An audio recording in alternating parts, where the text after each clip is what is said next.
Núna ætlum við að hætta að hugsa það hvernig við röðum hlutum upp á síðunni okkar í smástund og skoða aðeins hvernig við getum átt við það hvernig letrið, textin og litir og bakgrunni geta spilað saman á síðunni okkar.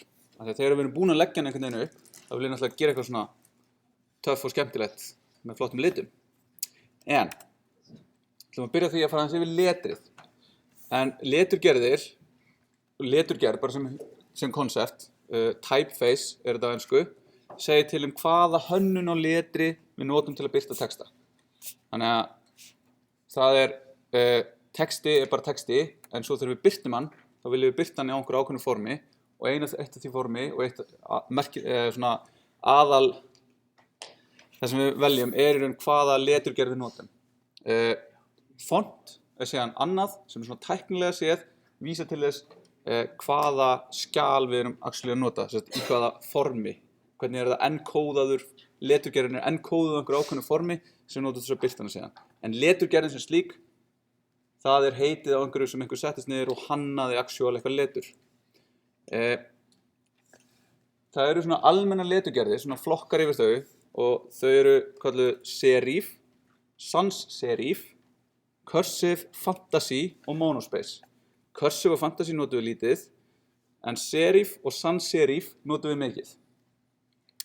Veit ykkur hérna munin á serif og sans serif leturgerðum?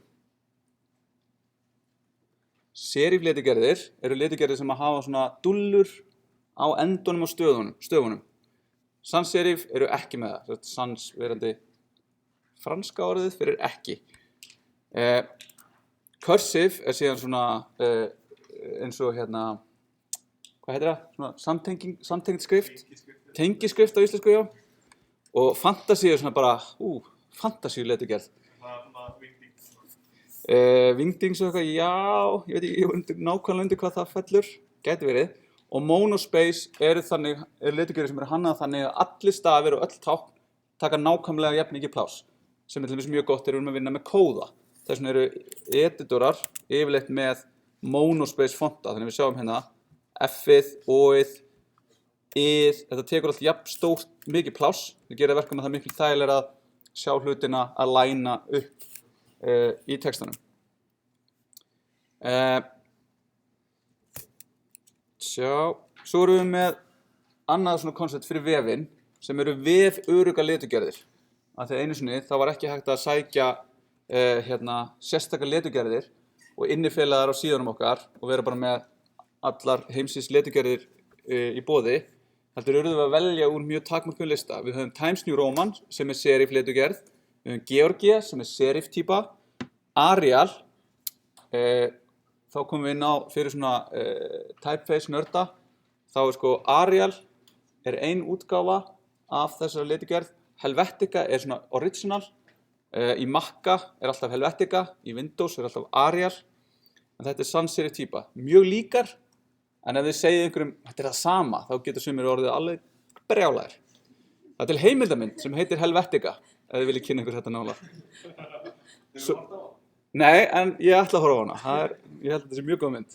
Svo er Verdana, sem er sans serif típa, og Courier New, sem er monospace típa. Þannig að þetta voru þær leturgerðir sem að maður gat verið vissum, og getur ennþá í dag verið vissum, að eru aðgengilegar á langflestum tækjum.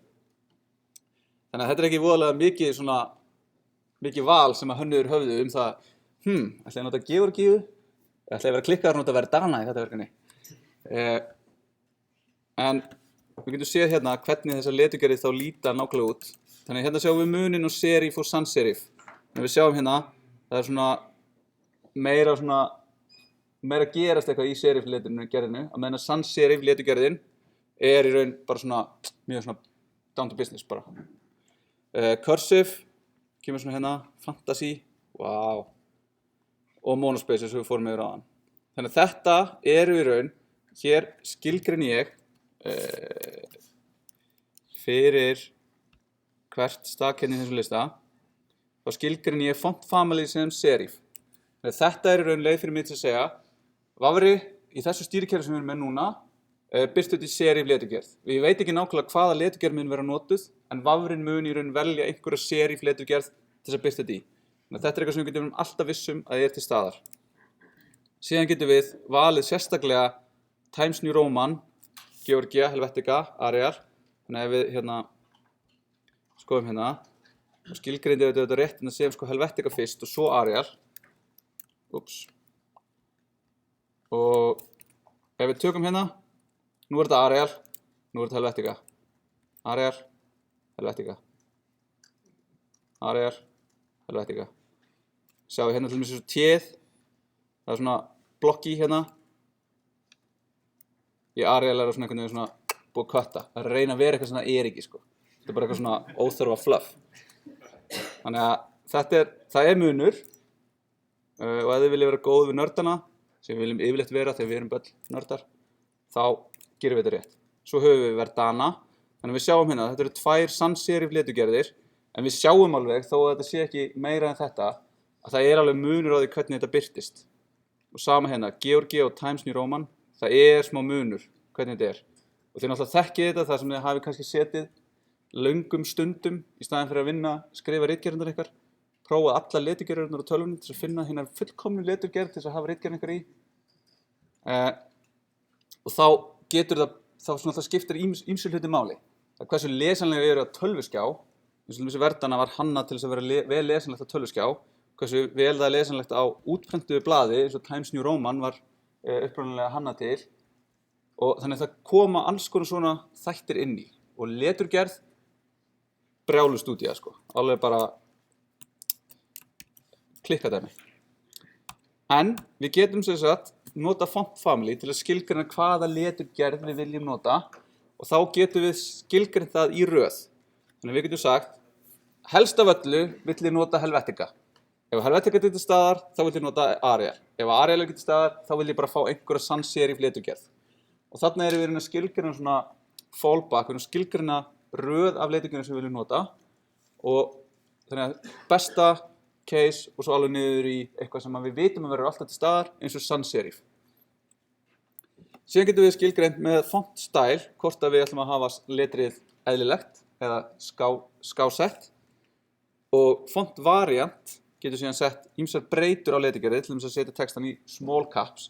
Það sem að small caps ekki í raun og sama á haldinni shift eða setja caps lock og hamra eitthvað út bara í hástöfum. Heldur þetta í raun lágstafir sem hástafir. Smá munur, sjáum við eftir. Font weight, það setur síðan þyngdina á letrinu í tölum og þá þyngd á letri það sem við yfirleitt köllum bold eða ekki bold en það meiri núansar í þessu. Við erum í raun með tölur frá 100 og upp í, veit ekki hvað það en yfirleitt upp í svona 700-800 sem segir til hversu þungt letrið Þá búið að auka í raun hversu mikið,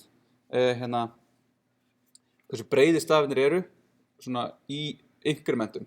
Þannig að til dæmis leturgerðið sem í 500 normal, 700 bold, 400 eða 300 getur verið light, þannig að þau eru svona ennþá léttari. Stafirnir eru mjög svona grannir og eru oft notaðir. Þetta getur skipt rosalega miklu máli og þá sérstaklega þegar maður er að vinna með hönnuði að velja þá leturgerð sem hönnuðurinn lagði upp með. Annars verður hönnuðurinn ekki glaður. Ég hef oft fengið svona komment bara eitthvað, þetta ekki light, þetta ekki bold, þetta ekki rétt italic, af því að skásetta letrið til dæmis ekki bara það að taka letrið og halla því 20 gráður eða eitthvað. Það sér hannað skásetta letrið. Þannig að þá þurfum við að biðja það að fá það bæði sem í eðlilegu formi og sem skásett.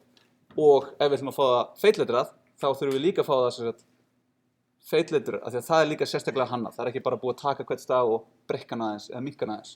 Þannig að þetta verður oft, þannig að þetta getur svona bætt í hópinn. Við ætlum að fá venjulegu, við ætlum að fá italic, við ætlum að fá bold, við ætlum að fá bold italic og svo framvegis. Font size, eins og við erum búin að kynnast mjög vel seinustu daga, setur stærri letursins. Line height setur síðan hæð línu. Þannig að þetta það sem að við getum tvíkað hversu langt á milli lína í samliggjandi texta. Eins og ef þið farið í Word eða einhverju svoleiðis og segið maður ekki hvað heitir nákvæmlega það, hvort það heitir bara line height, en þið setið yfirleitt 1,5. Það það sama. 1,5 rosalega safe bet. Þá erum við með 50% af hæð línunar á milli línunar. Þannig að þá verður textin læsilegri og skemmtilegri. Síðan getum við tekið allar þessar skilgreiningar og sett saman í eina shorthand skilgreiningu fyrir font þar sem við getum sagt style, variant og weight, sem getum við sagt size, framliggjandi skástrygg, line height og svo family sem þá allar þær font family sem við viljum nota. Eins og hérna, við viljum fá italic, small caps, bold, 14 pixla letur með 1,5 línubili í Arial eða í sans serif. Nei, af því að í raun CSS veit það að það gildi hér annarkost italic eða normal. Þannig ef það fari italic eða normal þá veit það að vera að setja það. Annars veit það að það er verið að gera eitthvað hér. Þannig að það er smart með þetta. Það er búið að skrifa svona þýðanda sem ég mæli með, kurs sem ég mæli með þetta tæki. Mjög skemmtilegt. En síðan þegar við erum búin að fá nóg að því að nota bara þessar stöðluðu letigerðir, þá viljum við sækja eitthvað af hinnum mýmörgu letigerðum sem eru til í heiminum. Þá getum við notað regluna font face. Þá getum við hlaðið inn einhverja ákveðna letigerð og nota það síðan í font family. Þannig við getum sótt einhverja aðra letigerð, font family, einhverja önnur letigerð og þá verður allt flottara. Eins og til dæmis þetta letur sem í þessari kynningu hérna ekki eitthvað á þessu websave. Þetta eitthvað sem búið hlaðið inn.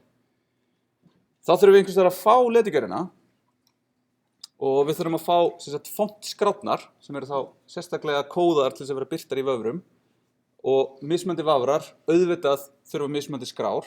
Þannig að þá viljum við helst nota bara einhverja þjónustu sem einfalda okkur þessa vinnu. Og á seinustu árum hafa margar sprottið upp. Þær sem ég mæli með að við skoðum og við ætlum að skoða og nota Google Fonts og svo Font Squirrel. En Google Fonts mjög góð á því leyti. Þetta eru ókeypis letigerðir. Þegar guð minn almáttugur letigerðir sem eru ekki ókeypis eru ótrúlega dýrar. Við erum að tala um að notkun á letigerð getur kostað upp til $5,000 fyrir eitt vefsvæði á ákveðnum letigerðum. Klikkun. En Google Fonts allt ókeypis letigerðir sem eru mjög góðar og við fáum bara svona kóða sem við tökum yfir á síðun okkar og bara notum hana. Þannig að ef við skoðum hvernig það myndi virka, við fáum bara hérna fullt af letigerðum, 847 letigerðir til þess að velja úr. Hérna getum við sjá, hérna getum við valið, ok, við erum down to business, við ætlum bara að fá sans, tökum hérna úr, við ætlum ekki að fá eitthvað svona, fá bara nýjasta. Cutting edge hérna. Þá sjáum við hérna, það eru mismunandi letigerðir, mismunandi stuðningur við texta, hérna er eitthvað fyrir eitthvað grískan texta og við sjáum, þetta eru allt sans serif letigerðir en þið sjáum að það er greinilegu munur á þeim. Þannig að hérna komum við og við skoðum eitthvað svona og þessu svolítið klikkuð. Þannig að svo getum við farið hérna og prófað eitthvað svona og klikkað. Og prófað okkur aðeins áfram. Þannig er þetta svona að við erum komin á stað. Við getum svona eitt mjög lengur tími bara eitthvað svona er þessi letigerð ég eða þessi? Ég held að þetta sé svolítið ég. Þannig að þá getum við séð hérna nú getum við séð hvaða stafir eru studdir af því það ekki alla letigerðir sem styðja til dæmis íslenska stafi sem getur verið mikill bömmir ef þú ert búin að finna letigerð sem bara þú hún styður ekki ó hvernig það getur skrifað nafnið mitt ömurlegt. Og svo getum við séð hérna í hvaða formi þær eru mögulegar. Þannig hérna er regular, italic, medium, semi-bold, bold, bold italic. Þannig að þessi til svona nokkuð hérna almennt. Þá veljum við hana hérna. Þannig að við erum búin að velja hérna, finna eina letigerð, skoðum hana betur hérna. Svo sjáum við hérna, já, heyrðu, popular pairings. Af því það er oft þannig að við erum með eina letigerð fyrir meginmálið, aðra fyrir kannski fyrirsagnir, en aðra fyrir eitthvað annað. En svona reynum að halda okkur kannski í svona 2-3 letigerðum, nefnum við séum að hann eitthvað fyrir tombólu. Þá getum við notað eins margar letigerðir og við viljum. Þetta lærði ég af hönnuði vinum mínum. Þá getum við séð hérna, ok, ef við höfum hana sem þessa hérna, getum við séð, hvernig passar þetta saman. Þá getum við svona séð, það verður svona, það er okkur svona flútt á milli, þetta er svona viljaðar vera saman. Þetta verður bara mjög svona persónubundið hvað okkur finnst. Og þá getum við sagt hérna, fáum líka railway.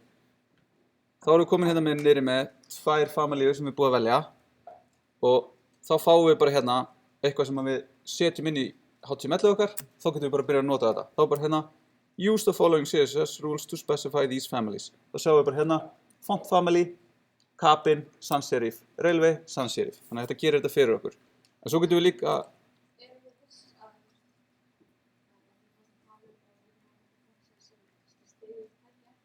Já. Erum við viss að öll tæki munu styðja þessar leturgerðir? Nei, þannig að þá munum við kannski vilja segja hérna, ok, ég vil nota kapinn, en ef að kapinn til dæmis, því við þurfum að downloada þessari leturgerð og nota hana, ef að það gengur ekki, af einhverjum ástæðum, þá viljum við kannski segja, ok, kapinn er besta, eða þú veist, það er draumurinn, sko.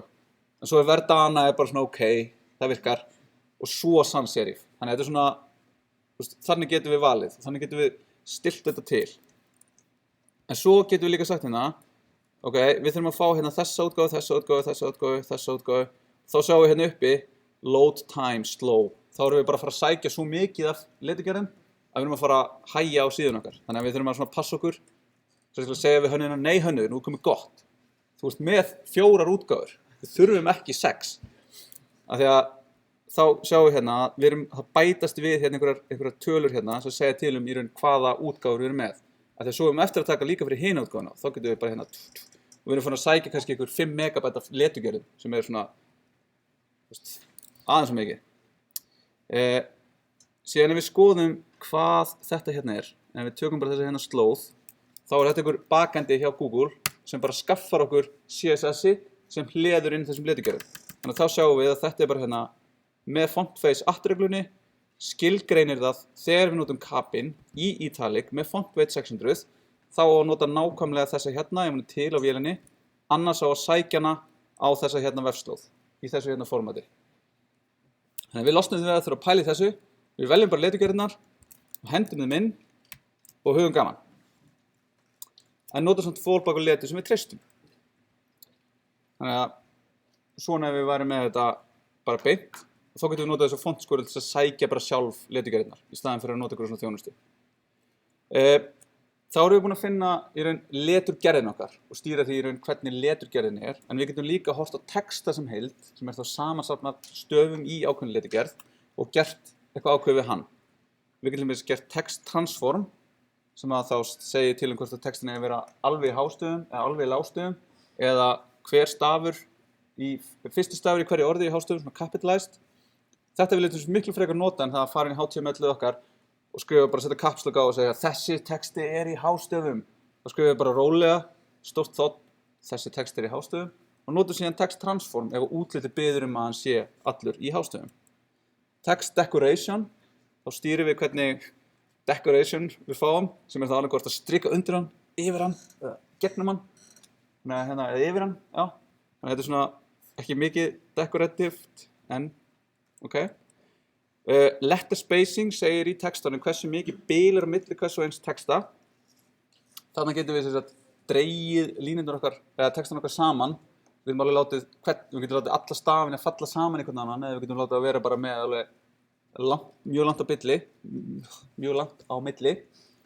Þannig að við getum gefið bæði jákvæðar og neikvæðar tölur. Og svo getum við verið að tvíka til svona milli ákveðna stafa. Og þegar við fyrir að gera það, að tvíka til svona stafa, þá erum við komin út í það sem kallast að körna, sem er það að draga stafi nær þannig að það líti betur út. Og við tökum dæmum það hérna í hönnunarpartinum. Það er mjög áhugavert. Um leið að maður læri það, getur maður ekki vitað af því. Svo er text shadow sem setur skugga á letur.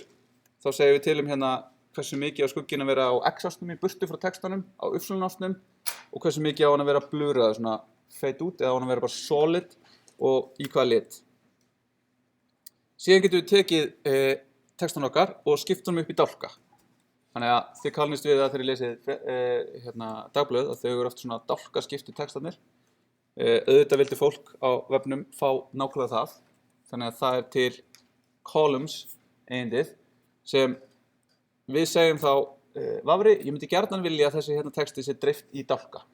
Ég vil að ég sé að mestu með 2 dálka, 3 dálka, 4 dálka og ég vil að hver þeirra sé að lágmarki 100 pixlar, 200 pixlar, 300 pixlar eitthvað. Og síðan látum við Vafran teikna þessa dálka fyrir okkur. Svo getum við líka skilgreint hversu mikið bil er á milli þessa dálka og hvort það sé einhverjar svona rúl eða svona border á milli dálkana sérstaklega. Þannig að þá getum við sagt hérna, ég vil 3 dálka og dálkarnir mega að minnstakosti vera 14 EM að breidd. Það er að vera 2 EM á milli og ég vil fá innsetta línu sem liggur svona inn við einhvern veginn sem að vera 1 pixel í litnum 999. Síðan getum við ekki bara haft áhrif á það hvernig síðan okkar líta út á skjá. Þetta getum við líka breytt í hvernig þær prentast út. Til dæmis, ef við varum að prenta einhverja síðu og það er gomma af einhverjum elementum sem að veru bara til þess að gera útliti á síðunni, þá getum við bara fjarlægt þau. Þannig að þá er betra að prenta út. Eða ef við erum með einhverja stórar mikla myndir, texta, kóðabrot eða eitthvað og við viljum að þau lendi ekki á milli síðna, þá getum við sagt helst ekki láta þetta lenda á milli síðna.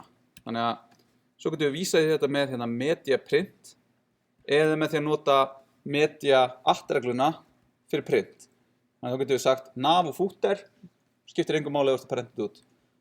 Myndir, page break inside, ekki brjóta þetta inn í myndinni, ekki gera það, en samt ekki, ef það er ekki komist hjá því með risastórar myndir, þá verður þið bara að gera það. Heyrðu, tökum síðan svona dæmi þetta. Hérna sjáum við einhvern svona texta og feed í dálkum, búið að stækka eitthvað hérna, búið að gera eitthvað ákveðið hérna, einhverstaðar hérna á milli, búið að draga línu hérna í gegnum textan, búið að skásetja hann hérna. Þannig við skoðum hvernig þetta lítur út.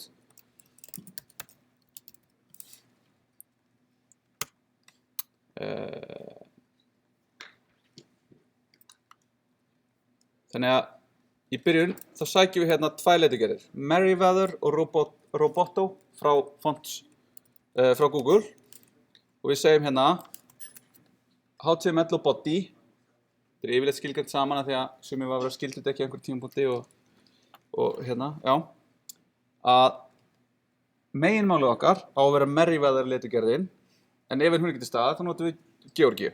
Við ætlum að hafa 16 pixla grunnstærð, síðan setjum við hérna afmörkum við stærð síðunar með einu sem við gerum áðan. Hérna til dæmis getum við spáð í því hvað er þægileg max línu lengd, 55 stafir per línu, af því það er það sem að það sem það kemur, er í raun að skilgreina hvað er 1 M í leturgerð breytt.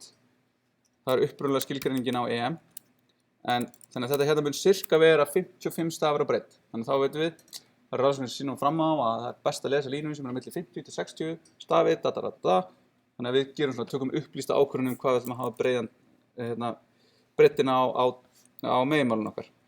Svo ætlum við að segja hérna fyrir section, sem er það sem að textin okkar liggur inn í einu sectioni, þá viljum við líka að ef það er stuðningur fyrir það, að textanum er skipt í dálka. Þannig að við segjum skiptunum í 3 dálka og minnst 14 EM með 2 EM bili og með svona léttri línu á milli. Þannig að þá kemur þetta svona út. Og ef við síðan værum ekki með stuðning fyrir columns, þá myndi textin birtast svona. Hann er alveg ennþá lesanlegur, en hann er kannski skemmtilegri svona. Þetta er allt í lagi. Þannig að þarna er svona progressive enhancement er það. Við erum með þennan texta, ég get lesið hann, fínt. Það er kannski skemmtilega að lesa hann svona. Þannig að þannig erum við bara bætu við virkni sem verður ekkert endilega að vera, en er bara svona, það er aðeins skemmtilega ef hún er til staðar. Svo getum við séð hvað gerist ef við minnkum hérna. Þannig að ástæðan fyrir að við gefum þessi takmörk en ekki ákveðna stærðir svo að vafrinn reikni þetta út fyrir okkur. Þannig að ef við segjum hérna 6, þá getum við verið með fleiri dálka. Þá sjáum við að þetta fara að vera ykkur vitleysa hérna. Þannig að við heldum þessu hérna, þetta er fínt. Síðan segjum við hérna að H1, fyrirsögnin okkar, hún á að vera Roboto eða Verdana ef það er ekki í boði og síðan sans serif. Við ætlum að breyta textanum þannig að hann verði uppercase, við færum hann í hástafi. Við ætlum að hafa aðeins meira bil á milli hvers stafs. Við ætlum að hafa léttan skugga á letrinu og við ætlum að miðjusetja hann í sínum container. Og þá kemur hérna fyrir neðan síðan, erum við að gera eitthvað meira fancy, þannig að við tökum þetta út og skoðum hvernig þetta er, þá er það svona. Þess að hérna, ef við förum aðeins nær. H1 hérna, þannig þá sjáum við, þetta Roboto, ef við förum hérna, þá þetta Verdana, lítur svipað út, mér finnst þessi svona meira töff. Text transform uppercase, ef við slökkum á því, þá sjáum við, skrifa þetta bara lorem ipsum. Þannig að svona getum við breytt þessu. Við getum sett capitalize, lowercase og svona. Letter spacing 0,2, þannig núna ef ég íti á allt og niðuröruna þá lækka ég í 0, hérna. Þannig að sjáum við hérna, svona er hann upprunalega. Fannst þetta of þröngt sko, þannig svona aðeins að gera þetta. Svo getum við alveg farið hérna og þá stækkar í raun bara elementið í samræmi við þetta. Þegar við erum að segja á milli hvers stafs á að vera svona mikið pláss. Og svo getum við ítt og vilt svona taka. Svo getum við farið hérna niður þar sem þetta bara fellur saman í eitthvað eitt. Svo er hérna text shadow. Þannig að hann er svona, leiður þess að hann svona poppa. Skemmtilegt. Og ef ég íti hérna, DevTools, Open Shadow Editor, þá getum við séð í raun hvernig þetta haga sér. Ég get ítt hérna upp og blur hérna. Sjá hvernig þetta svona verður hérna undir. Og svo getum við offsetta þessu. Þannig að þetta er á X-ás. Þá fer þetta hérna fram og tilbaka á X-ás og svo Y-ás. Svona. Svona getur maður alveg tapað sér í að vera eitthvað svona eitthvað svona, ég er hönnuður. Ég er það ekki. En síðan hérna, þetta er gott og blessað, en ég vil samt nota nýju Writing Mode CSS skilgreininguna sem er gett töff. Og þá get ég látið textan birtast svona til hliðar. Þannig að þá segi ég, ef það er stutt, writing mode, vertical, left, right, þessi er birtan lóðrétt frá vinstri til hægri, þá vil ég líka flótunum til vinstri og texta lænan til vinstri, af því annars var hann lænaður til hægri, í miðjunni. Að við sjáum, ef hann er ekki flótaður til vinstri, þá birtist hann svona. Þetta er kjánulegt, þannig við verðum að flótunum. En við myndum ekki vilja hafa bara þetta gildi inn í þessu, af því að þá fer þetta bara allt í eitthvað skrítið. Þannig að við viljum hópa saman þessu. Ef við höfum stuðning fyrir þetta, þá gerum við þetta. Annars er þetta það sem við gerum. Þannig að þannig erum við að nota hérna, feature query til þess að nota nýja tækni í dag og gera hlutina bara aðeins skemmtilegri, aðeins flottari.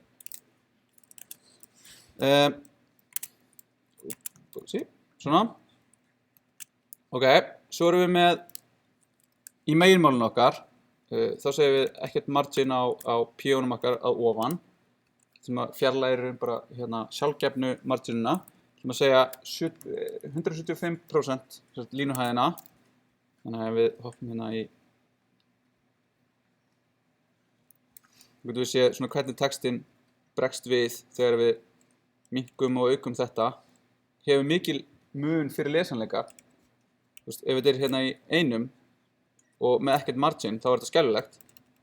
Þannig að þetta er svona eitthvað sem maður þarf að hafa í huga til þess að bara sé hægt að njóta efnisins manns. Svo ætlum við að segja hérna fyrir fyrsta stafinn í fyrsta p-inu, þá ætlum við að stækka upp í 2M með 0,9375 em línuhæð, Open Sans Condensed, annars Trebuchet MS sem er önnur leitugerð, annars sans serif. Þannig að þetta er það sem að lætur þennan hérna staf ellið standa út úr, sem við kallum drop cap. Þannig að þá getum við farið hérna, inspekta þetta og við sjáum hérna neðst er pseudo first line element. Já, það er með þess að first line element líka þegar við setjum hérna lorem ipsum dolor í small caps. Þannig að þá sjáum við munin á því versus hafa þetta í bara hérna capitalized, já, stærri stöðum. Og svo er hérna sagt, fyrsti stafurinn. Þannig að þá getum við séð hérna hvað er að gerast hérna með þennan staf ef við stækkum hann meira. Þannig að þá getur það verið smá leikfimi að láta hann birtast rétt hérna innan. Þannig að hérna sjáum við bara með því að einblína á einn staf, þá getum við nýtt okkur þetta. Það er selektor hérna sem við erum að nýta, það er floating sem við erum að nýta, það er padding og það er font. Allt þetta er að spila saman til að leyfa okkur að breyta því hvernig þessi stafur, bara einn stafur lítur út. Og síðan höfum við hérna frekar, þegar við erum með P sem fylgir P, þá drögum við inn hérna og setjum margin fyrir ofan. Þannig að það gerist hér.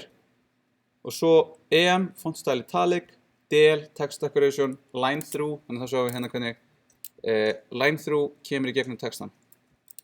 Ok, þannig að það er ýmislegt hægt að gera með letur og texta í CSS. Það leika sér mikið með þetta og gera mjög flotta hluti. Ef þið hefur gaman að leturgerð og þessu, þá er þetta alveg fullt af leturgerðarnördum sem hafa skrifað ógrunni af efni það hvernig þetta gera hið fullkomna typografíu á netinu. En förum þá aðeins yfir í bakgrunni og liti. En background color, það er eitthvað sem við getum notað til að setja bakgrunn á element. Sjálfgefið gildi það er transparent, það er engin litur, sjáanlegu litur. Við getum sett background image og það setur mynd á bakgrunnin eftir slóð, url gildið. Og þetta er svo leið sem við notum til að nota myndir í CSS. Það er engin önnur leið til þess að taka inn myndir. Annarkvort eru það sem img element í HTML-inu okkar eða setja sem background image í CSS-inu okkar. Við getum síðan sagt background repeat, það segir til hvernig bakgrunnin endurtekur sig. Ef við höfum sótt mynd, þá getum við sagt endurtaktu þessa mynd á x og y-ás, eða bara á x-ás, eða bara á y-ás. Background position skilgreinir hvar myndin birtist, þannig að við getum fært hana upp eða niður. Við getum sagt færðuna, ég vil að hún byrji hérna niðri vinstra megin í staðinn fyrir uppi vinstra megin. Við getum staðsett hvernig hún birtist í byrjun. Við getum haft background attachment sem skilgreinir hvernig bakgrunnin hagar sig þegar við skrollum. Þannig að það getur verið scroll sem er sjálfgefið eða fast sem er fixed. Þannig að þá er myndin first og við fáum svona effekt eins og það séu svona að renna saman hlutir. Og svo getum við með hérna svona parallax pælingu sem við skoðum aðeins í CSS-inu, nei í JavaScript-inu. Látið hluti svona hreyfast svona í mismunandi hraða sem gefur svona mjög mikla dýpt í síðunar. Mjög skemmtilegur effekt sem að margir misnotaðu grimt hérna. Og svo er background shorthand fyrir allt á ofan. Þannig að þá getum við sett lit, image, repeat, attachment og position allt í einu. Síðan erum við með color sem við höfum kynst og það breytir bara lit á texta elementsins. Stundum erum við með eitthvað texta sem við viljum í birtingu birta eitthvað mynd í staðinn. Þetta getur verið til dæmis logo í staðinn fyrir heiti. Við erum með eitthvað fylgi mér á Twitter, tjekkja á mér á Facebook. Í staðinn fyrir að hafa þennan texta, þá setjum við bara Twitter-fuglinn eða Facebook-logoið. Þá getum við í raun haldið textanum inni. Þannig að þegar kemur einhver lesvél og les þetta, þá les hún actually textan, en þeir sem sjá bara myndina. Og þá er mjög freistandi að hafa bara tómt element, bara tómt span eða tómt div eða eitthvað. Það er alveg þess virði að hafa bara textan og felan. Og það er hérna aðferð. Það var lengi vel ein aðferð, svo komst fólk að því að hún var slæm. Þá kom ný aðferð og hún er hérna. Þegar ég var ekki með hérna inn á milli. Og svona getum við falið texta. Brilliant. Gegnsæi, við höfum séð það að við getum notað RGBA og HSLA til þess að gera liti gegnsæja með því að breyta alpha channelinu sem er seinasta gildið í litnum frá 0 upp í 1. Við getum líka gert það með opacity, opacity eigindinu sem stýrir þá gegnsæi alls í boxinu. Sem sagt, allt sem er inn í því, bakgrunnsmyndið, öll börn þess, allt, það getur orðið hálf gegnsætt eða öllu leyti gegnsætt með því að segja opacity. Það er sjálfgefið 1, það er ekki gegnsætt, eða 0, algjörlega gegnsætt. Svo getur við með svona gradient, svona litastigul. Þá getum við sett hann sem linear gradient. Þetta er ekki að fullu stutt í öllum öðrum og alls ekki með sama syntax eins og er núna búið skilgreina af W3C sem linear gradient. Þannig við þurfum að nota fallback og vendor og þá er langt best að nota hérna the ultimate CSS gradient generator. þá er það tól þar sem við fáum svona, ef við einhvern veginn nota Photoshop, þá er það svona, svo skilgreiningar gradient þar, svona, geggjað. Og þá fáum við þessa einföldu skilgreiningu hér, sem ef ég tek yfir í hérna,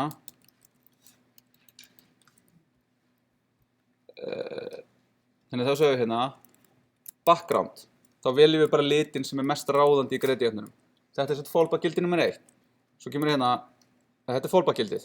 Svo erum við með hérna Moz linear gradient, sem þá fyrir Mozilla, WebKit, og svo linear gradient, og svo í lokin hérna einhver IE6-9, sem eru það gamli browserar, við bara hendum þessu út. En þetta er, þú veist, þess að fá þessa gradienta, svo þau séu sem mest studdir, eða sem studdir á sem flestum vöfrum. Þannig að þetta er svona, við myndum ekki neina að skrifa þetta í höndunum. Þannig að það er gott að nota svona tól.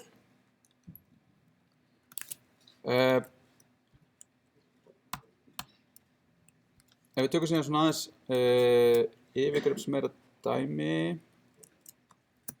þá erum við hérna búin að taka textan sem við vorum með áðan og nú erum við svona búin að bæta hérna, við erum búin að setja eitthvað bakgrunn hérna uppi og setja eitthvað lit í bakgrunnin og eitthvað svona. Ef við skoðum þetta,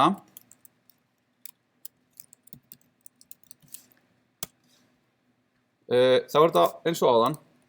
Við sækjum þessar letugerðir hérna inn og það sem við erum búin að bæta við núna er það að við erum með eitthvað footer sem er með einhverju hérna inni. Þar erum við með eitthvað Twitter, svo erum við með sama og við erum með áðan, sectioni hérna, en svo erum við búin að bæta hérna header element utanum H1-ið okkar til þess að hafa eitthvað til að stíla sérstaklega og þá sjáum við hvernig þetta kemur út. Sjáum hérna mjög aumt hérna í botninum, Twitter, fugl í staðinn fyrir Twitter. En ef við skoðum hvernig þetta er gert síðan, þá í fyrstu erum við með hann header hérna uppi. Hér er einhver mynd, textin er einhvern veginn settur og ef við scrollum þá sjáum við að myndin er kjur hérna bakvið. Þannig að þannig erum við að nota background eigindið. Þá sjáum við hérna header, sjáum við background transparent, bara það er engin litur, en við viljum taka þessa hérna mynd, bg.jpg, sem er þá býr á sama stað og við erum á, hún er í sama stað á bg.html, er þessi bg.jpg, ef hún væri til dæmis inn í img-möppu eða images eða eitthvað, þá myndum við gera svona, en hún er hérna á sama stað. Við ætlum ekki að endurtaka þessa mynd, við ætlum bara að hafa hana einu sinni, við ætlum að hafa hana fixed, sem gerir hana svona fasta þegar við scrollum, og við ætlum að positiona hana 50-50%, þannig að við tökum miðjun á myndinni og það er fyrir miðju. Þannig að ef við fiktum aðeins í þessum gildum, og svona, veljum hérna header, og sjáum við hérna, við setjum einhverja hæð, þannig að við sjáum bakgrunninn. Það væri eiginlega betra að setja min height, segir þetta en úps, þá lendum við í vandræðum með hérna textan fyrir neðan, þannig að við verðum að hafa hérna height, þannig að svona getur maður oft. Svo ef við tökum hérna fixed í burtu, þá bara scrollar hún með efninu.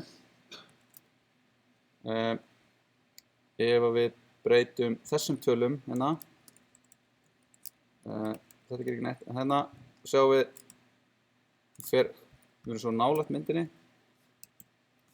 þá allar hérna, og sjáum við hvernig við færum myndina. Þetta er 0, það er ekki alveg nóga skemmtilegt þarna, þannig að færum hana hérna þannig að hún sé svona miðjan á henni sé fyrir miðju. Af því að svo getum við líka hérna í DevTools núna, ef við stakkum aðeins hérna, hægri smellum á þetta hérna sem við sjáum að það er linkur, gerum open in new tab, þá sjáum við hérna myndina sem við erum að vinna með. Við getum smellt á hana, og þú veist, þetta er í raun öll myndin, þannig að hún er, það er mismunandi hvað getur mikið birst af henni. Af því að í svona stóru, þá birtist bara ákveðið mikið. Þá notum við hérna background size cover, sem segir til hvernig hún er hvernig farið með hana, hvort hún sé stækkuð til þess að passa í foreldrið, minnkuð eða ekki.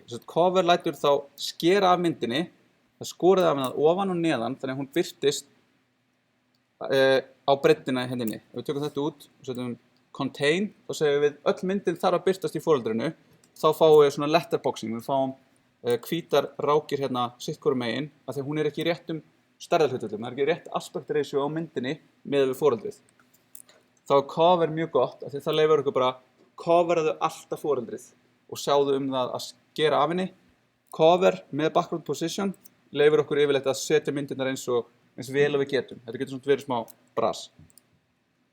Síðan á body erum við hérna með linear gradient, þannig við sjáum að hægt og rólega förum við yfir í dekkri lit hérna og meðan við skrollum niður síðuna. Og síðan í fætinum erum við hérna með þetta Twitter og þá sjáum við erum að nota þetta þarna þessu leið til þess að fela textan. Þannig að ef við fjarlægjum þetta þá birtist textin hérna. Hann samt svona væri hann ef við værum með þetta beint. Þannig að við segjum overflow hidden, white space no wrap, þannig að textin má ekki fara í margar línur og færðan síðan 100% með við breiddans út fyrir. Þannig að þá fer hann að öllu leyti út fyrir boxið og overflowið felur hann fyrir okkur. Og síðan erum við með hérna á hover og svo að þá breytist þetta. Þá erum við með opacity 0,5, þegar við hoverum þá verður það 1, þannig að þá verður fuglinn að fullu ógegnsær. Þá getum við séð, ef við förum hérna toggle element state, segjum hover, þá getum við séð hvernig hann stílaður við hover. Og svo getum við tekið það af og það sjáum við. Þannig að við getum átt við hover skilgreininguna hérna, eins án þess að þurfa að vera eitthvað að hafa músina hérna, hoverað yfir og fara svo, nei hún ekki hover, já. En við getum bara sagt, vertu bara eins og þú sést hover. Hovered, eða visited, eða focused, eða active. Þannig að svona getum við stilt allt þetta á elementið. Ok, nokkur atriði sem ég kom hvergi annars staðar fyrir, en ég ætla aðeins að fara yfir. Það border radius, það getum við notað til þess að rúna horn, hvort sem það border skilgreint á því eða ekki, og þá segjum við bara í raun taktu boxið sem box, eða réttind box, og gerðu það annarkvort miðað við hring, eða við sporiskjulega horn, og settu það á, þannig að þú færð svona skemmtilegra eða svona öðruvísi box. Þannig að hérna annars svona tól, hérna svona dæmi, þannig að þá getum við séð hvernig box sem að einu sinni var réttind og leiðilegt en núna rúnað og flott. Þá getum við skoðað þetta nánar, en hérna aftur svona tól, þannig að við getum átt við alveg og gert svona alls konar magnificent box með alls konar hornum. Klikka. Svo erum við box shadow, þá virkar það eins og hérna skuggi á texta, þá getum við sett skugga á boxin sjálf og hann getur verið outset, fyrir utan boxið eða innan boxins og það getur verið fleiri en eitt skuggi en það getur verið með skugga fyrir utan og skugga fyrir innan og 2 fyrir utan og alls konar. Aftur, eitthvað sem erfitt að gera í kóða í höndunum, þannig við getum notað tól. En þá sjáum við svona hérna hvernig þau verða skemmtileg. Þetta sumir húnir elska þetta, sumir húnir hata þetta. Svo erum við CSS Shapes sem mjög skemmtilegt. Það önnur leið svona til þess að breyta því hvernig boxin eru formuð. Sem við ekki bara svona þessi réttindu box. Þá getum við skilgreint hvernig inline element leggjast upp á boxin okkar. Þannig að við segjum hérna ekki leggjast bara upp á boxinu eins og þessi box, heldur leggjast upp á boxinu eins og það sé hérna hringur, eða það sé ellipsa, eða það sé eitthvað annað, eða einhvern polygon, við getum teiknað svona flókið form. Svo getum við líka gefið upp mynd og sagt, hei, notaðu þessa mynd, hún hálf gegnsæ, þannig að það alpha channel á henni, og notaðu hana til að finna út hvar þú átt að leggja textan. Þannig að, sem dæmi, þá skilgreini ég hérna fyrir einhverja mynd, þessa mynd hérna.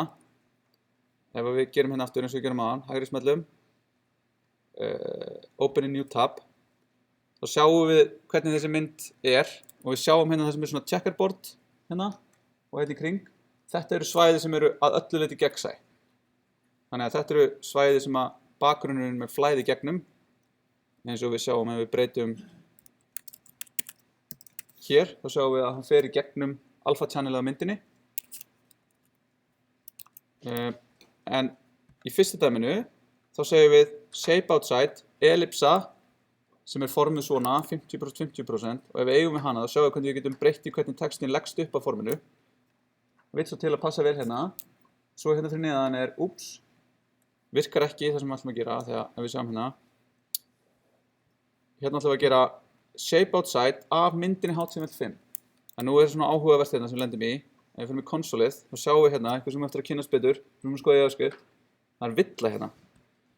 Access to image, from origin null has been blocked by course policy. Ó nei. Við munum læra allt course policy seinna, en þetta út af því að við erum að nota þetta file en ekki HTTP, þannig að ef við fyrir hérna og opna dæmið hér, þá sjáum við hvernig texti leggst hérna akkurat utan alpha channelið á myndinni sjálfri þegar hún skilgreind. Þannig að þetta leið til að gera mjög áhugaverð útlit sem að í raun bara hönnur ekkert alveg farnir að grípa inn í að sé hægt í dag. Þannig að það er spennandi tíma framöndan. Og að lokum object fit, en það eins og við vorum að skoða þarna hvernig myndin fittar inn í, þá getum við látið aðra objekta eins og til dæmis myndir eða vídeó, aðalega myndir og vídeó, haga sér eins. Þannig að við segjum í raun hvernig þau eru stretchuð eða sett inn í síðun okkar. Fill fyllir algjörlega út í, cover, sem við vorum að nota aðan, fyllir út í box, en stærðarhlutföllum haldið, sem lykilorðið, þegar við viljum ekki stretcha hlutin, þegar þá verður hann ljótur, og passar ekki, þá klippta á honum. En contain, það klippir ekki, þannig að hann skalaður og getur myndað svona letterboxing, sem þessi box sem getur komið. Þegar við lendið ef við erum að horfa í widescreen skjánum ykkar, á ekki widescreen mynd, kemur letterboxing. Og none, þá ekkert átt við hlutin. Svo hérna, seinasta dæmið á hann, tökum okkur smá pásu. Það hérna object fit. Þannig að þá sjáum við hérna mismunandi object fit með svona mynd sem við sjáum greinilega ef eitthvað búið að kremja. Þannig að fill, þá hún stretchuð til þess að passa akkurat inn í. Hérna aspect ratio ekki það sama, þannig að hún verður skæluleg. Cover, þá skorið ofan af henni. Og contain, þá hún fyllt. Þá sést hún öll í réttum stærðarhlutföllum. Og svo none, þá ekki búið að eiga við hana. Þannig að hún birt í þeirri stærð sem hún í raun og veru, án þess að hún sé sköluð eitthvað inn í containerin sinn. Scale down, þá hún bara sköluð niður. Þetta bara eins og contain. Og svo cover, en núna cover með pos 00. Þannig að í staðinn fyrir hún byrtist miðjuð svona, þá byrtist hún frá efsta punkti. Þannig að þetta skemmtilegt. En tökum okkur núna 10 mínútna pásu.